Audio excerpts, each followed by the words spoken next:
You're here. Good.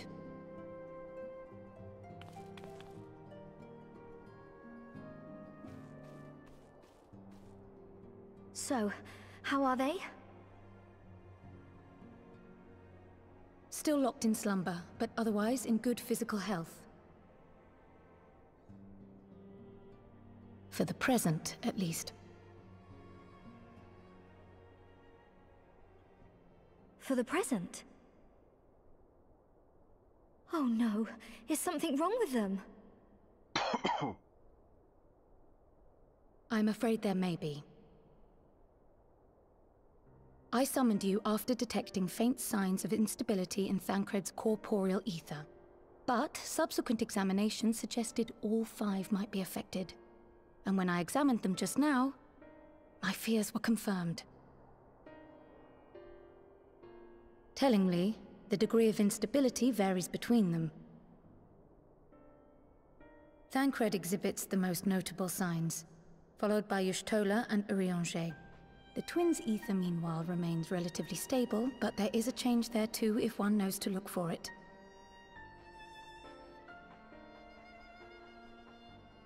Hold on. Isn't that the order they were called away in?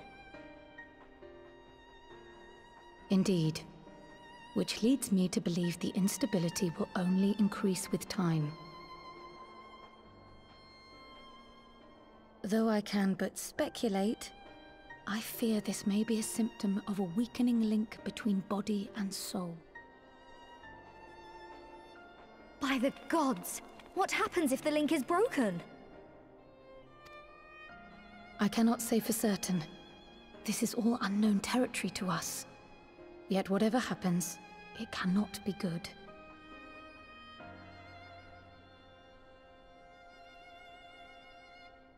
Mercifully, the instability is still only slight. And you may rest assured, Master Matoya and I will do everything in our power to keep it from worsening.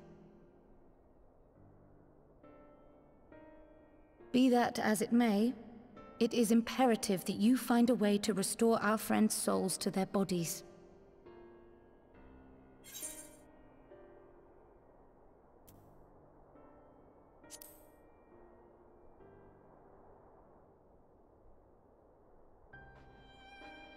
Thank you. But where's she even supposed to start? We had the greatest minds in the realm hunting high and low for an answer, and they ran out of places to look.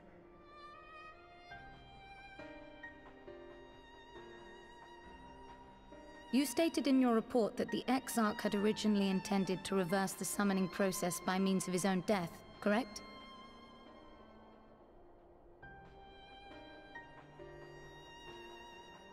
Raha always was a reckless young fool, ready to die for the first righteous cause that came along.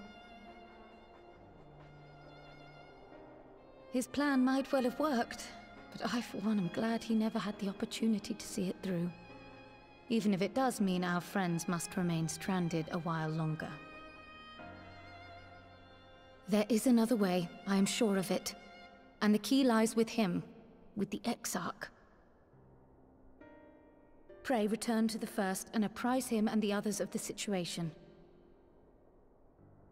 We, meanwhile, will do what we can from here. And, if the fates are kind, we will have good news to share upon your return.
Pray excuse my late arrival.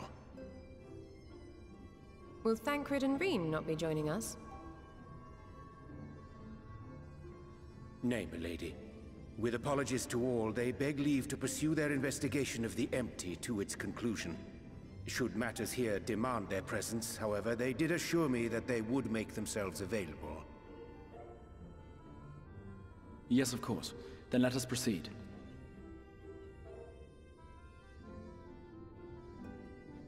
I think it best that you begin by providing a summary of Mistress Kryle's findings.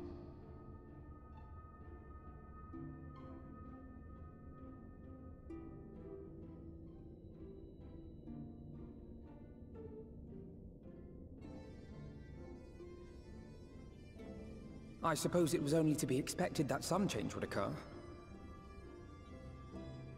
Yet our souls seem unaffected, to my eye at least. How long they will remain so is another question. Kryle is right. It is imperative we find a way to return to the source.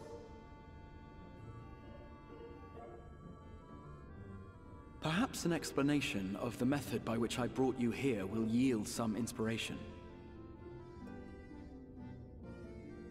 Ere I begin, it must be noted that I am by no means a gifted mage. In order to employ powerful magics, I must rely upon the Crystal Tower and its boundless reservoirs of energy. The magic that summoned you was no exception. 'Tis a singular spell, adapted through painstaking effort from the technique that transported me to the First. To use an analogy, it works by cutting a hole in the fabric of reality. A hole tailored to the object of summoning, through which it and it alone may pass unscathed. Though I succeeded in creating said hole, I failed to latch onto my intended target. Instead of you, the spell found those close to you, and ended up summoning them in their incomplete state.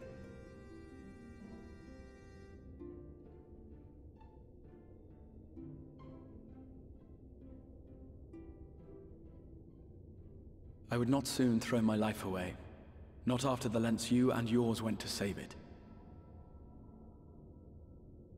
And so long as I breathe, I will spare no effort to see you safely home.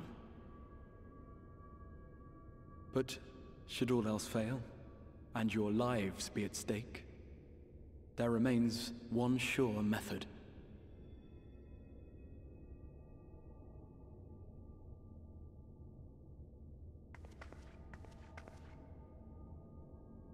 Oh! What was that for? How can you even entertain such thoughts? You owe your life to the Warrior of Light, and you don't get to die unless she says so.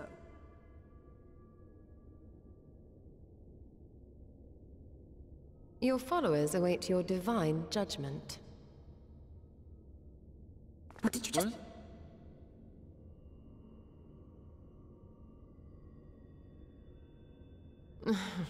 If the two of you have finished, perhaps we could return to our discussion?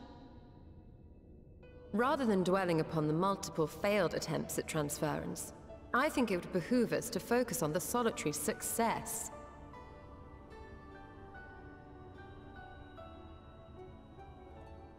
I would draw your attention to the fact that our friend can travel between worlds possessed not only of her body and soul, but her personal effects besides. This is no different from the teleportation magics to which we are all accustomed. Magics that allow for the transportation of those inanimate objects one considers to be an extension of oneself. Are you suggesting that simply by considering us her possessions, she could carry our souls back to the source upon her person?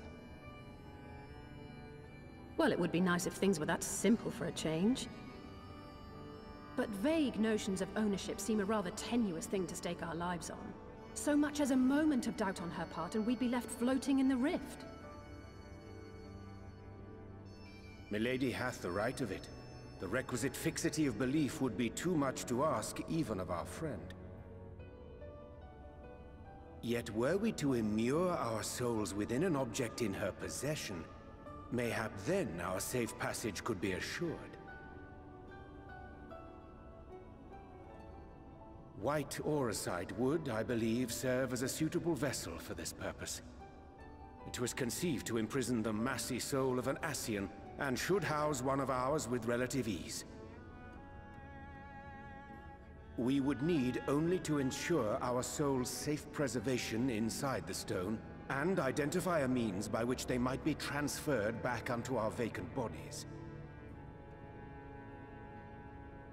Soul preservation and transference. I believe I know of someone who may be able to assist us. On the far shore of the source, there stands a great palace built by the elves.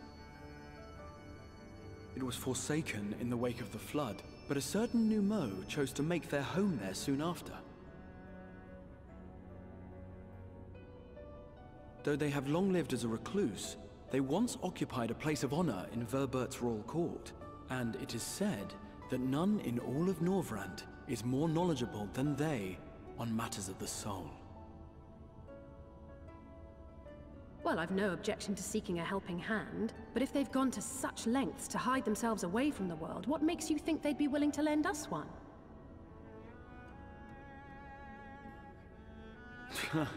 A worthy question. Years ago, I myself tried, and failed, to solicit their cooperation in the battle against the Sin Eaters. No sooner had I begun to make my plea, than they unleashed a swarm of their familiars upon me. Unlike me, however, you have curried favor with the Fae folk. By that merit alone, I am hopeful that they would grant you an audience. They may still be inclined to turn you away, of course, but if their knowledge might feasibly facilitate your return home, we have to try.